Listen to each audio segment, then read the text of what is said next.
Hello' বন্ধুসকল, ইয়াত দেখিবলৈ পাইছে আপোনালোকে office of the chairman state level police recruitment board Assam, যিখন আপোনালোকৰ যি আছাম পুলিচৰ যি ৰিটাৰ্ণ এক্সাম হৈ গৈছিল এবি আৰু ইউবিৰ ক্ষেত্ৰত তেওঁলোকৰ যি এক্সামসমূহ 6/4/2025 যেতিয়া হৈ গৈছিল, তেওঁলোকৰ যি আছাম পুলিচৰ ফালৰ পৰা এখন নটিচ পাব্লিছ কৰিছে। তেওঁলোকে যি আমাৰ এনচাৰ কিসমূহ তেওঁলোকে দিব আৰু লগতে কেতিয়া দিব তাতো এই নটিচখনত ইতিমধ্যে উল্লেখ কৰিছে। লগতে এটা কথা ক'ব বিচাৰোঁ যে এই চৰকাৰখনে স্বচ্ছ আৰু নিকাভাৱে কোনো এটা এক্সামে তেওঁলোকে পালন কৰি আহিছে। গতিকে এনচাৰ কিটো তেওঁলোকে প্ৰতিটো এক্সামত দিছে। গতিকে আৰু এই ক্ষেত্ৰতো যি আমাৰ 6/4/2025 যি আছাম পুলিচৰ যি ৰিটাৰ্ণ এক্সাম হৈ গ'ল তাৰ এনচাৰ কিৰ ব্যৱস্থা কৰিছে। আপোনালোকে যি এনচাৰ কিসমূহ পাবলৈ সক্ষম হ'ব আৰু এইখন নিশ্চয় আপোনালোকে হয়তো পঢ়ি চাব। মই গোটেইখিনি পঢ়ি নিদিওঁ, টাইমটো বহুত দীঘল হৈ যাব। গতিকে দেখা পাইছে আপোনালোকে ইয়াত লিখা আছে 4 sheet কুৱেশ্যন পেপাৰৰ কথা কৈ আছে। এনচাৰ কি will be made available the ASLPRB যি আমাৰ অফিচিয়েল ৱেবছাইট, তাত গৈ আপোনালোকে চাব পাৰিব। 14 এপ্ৰিল 2025 at 11 AM পৰা অৰ্থাৎ 14 এপ্ৰিলৰ পৰা আপোনালোকৰ যি এনচাৰ কিসমূহ আপোনালোকে ডাউনলোড কৰিব পাৰিব।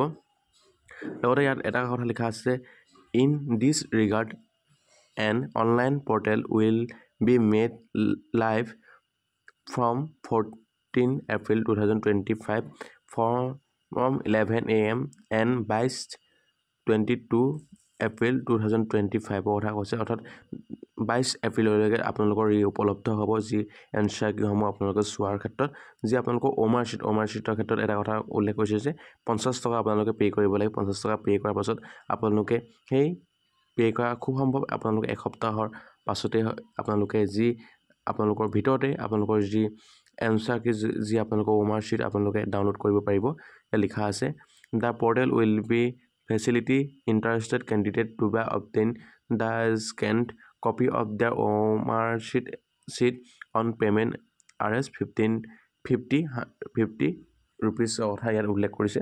আপোনালোকে দেখা পাইছে, on receive of application will be payment the concern candidate will receive SMS in his her registered mobile within next 1 week of receiving the application. এনেকৈ হয়তো লিখা আছে, নিশ্চয় আপোনালোকে পঢ়ি চাব। আপোনালোকে ASLPRB যি অফিচিয়েল ৱেবছাইট, তাত গৈ আপোনালোকে লগ ইন কৰিব। আপোনালোকৰ যি ইউজাৰ নেম দিব, পাছৱৰ্ড দিব, তাৰপৰা আপোনালোকে পে' কৰিব পাৰিব। আৰু এটা কথা তেওঁলোকে স্পষ্টভাৱে লিখা আছে যে যি এনচাৰ কিৰ যি আপোনালোকে এনচাৰটো আপোনালোকে যি ভুল যদি প্ৰতিপন্ন কৰিব বিচাৰে, তেন্তে আপোনালোকে 500 টকা আপোনালোকে পে' কৰি পিনি আপোনালোকে এইটোৰ ওপৰত আপোনালোকে অবজেকশ্যন ধৰিব পাৰে আৰু আপোনালোকে পাছত এই পইচাটো ঘূৰাই নিশ্চয় পাব। ইয়াত আপোনালোকে হয়তো লিখা আছে, নিশ্চয় আপোনালোকে চাই ল'ব। গতিকে এইখনে আছিল আপোনালোকৰ যি ASLPRB ফালৰ পৰা যিখন নটিচ আহিছিলে, এই নটিচখন আপোনালোকক মই ক'বলৈ বিচাৰিলোঁ। আৰু গতিকে ভাবিলোঁ আপোনালোকৰ মাজলৈ ভিডিঅ'টো মই শ্বেয়াৰ কৰোঁ। নিশ্চয় আপোনালোকে ভিডিঅ'টো চাই ভাল পালে বুলি ভাবিছোঁ আৰু আপোনালোকৰ যি বন্ধুসকলকো এই ভিডিঅ'টো শ্বেয়াৰ কৰিব বুলি মই ভাবিছোঁ। আৰু লগতে আজিলৈ ভিডিঅ'টো ইমানেই। ধন্যবাদ। জয় অসম।